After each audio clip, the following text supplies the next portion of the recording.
Pin ఎలా వచ్చేసిందో ఒకసారి చూడండి. ప్రతి దానికి సేఫ్టీ పిన్ ఉంటుంది. అది ఇచ్చిన తర్వాత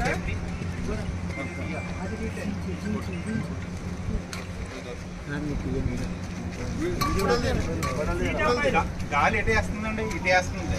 మనం అటు ఉండి పని చేయకూడదండి, గాలికి ఎదురుకుండానే పని చేయాలి. గాలికి వ్యతిరేక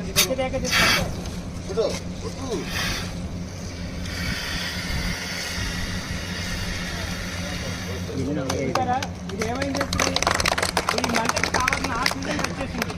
పోమని అంటే నొరగ కింద వచ్చేసి దానికి ఇవ్వాల్సిన ఆక్సిజన్ అంటే మండడానికి కావాల్సిన ఆక్సిజన్ లేకుండా కట్ చేయడం వల్ల మంట ఆరిపోయింది. అది ఇదొక పద్ధతి అనమాట. మంటని ఆర్చే విధానంలో ఇదొక పద్ధతి. నెక్స్ట్